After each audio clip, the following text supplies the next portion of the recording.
While his win-loss record may not be great, Zane Valero has shown plenty of skill and athleticism and an overinflated ego. Another Lion's Den product faced off with Gen Z at Battle in Bryan 3 in February, the Canadian Dragon, Shimbashi.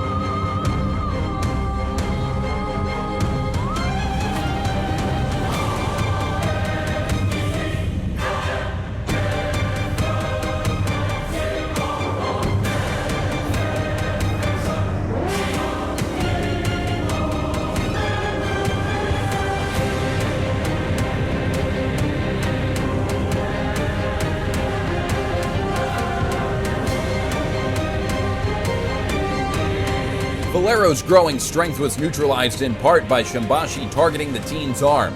That was the match's deciding factor, as Shimbashi slipped out of Valero's next-gen stunner and locked in his Dragon's Wing submission. The torque on the arm was too much for Zane, and the tap-out put a significant early win on the record of another Lion's Den training facility standout.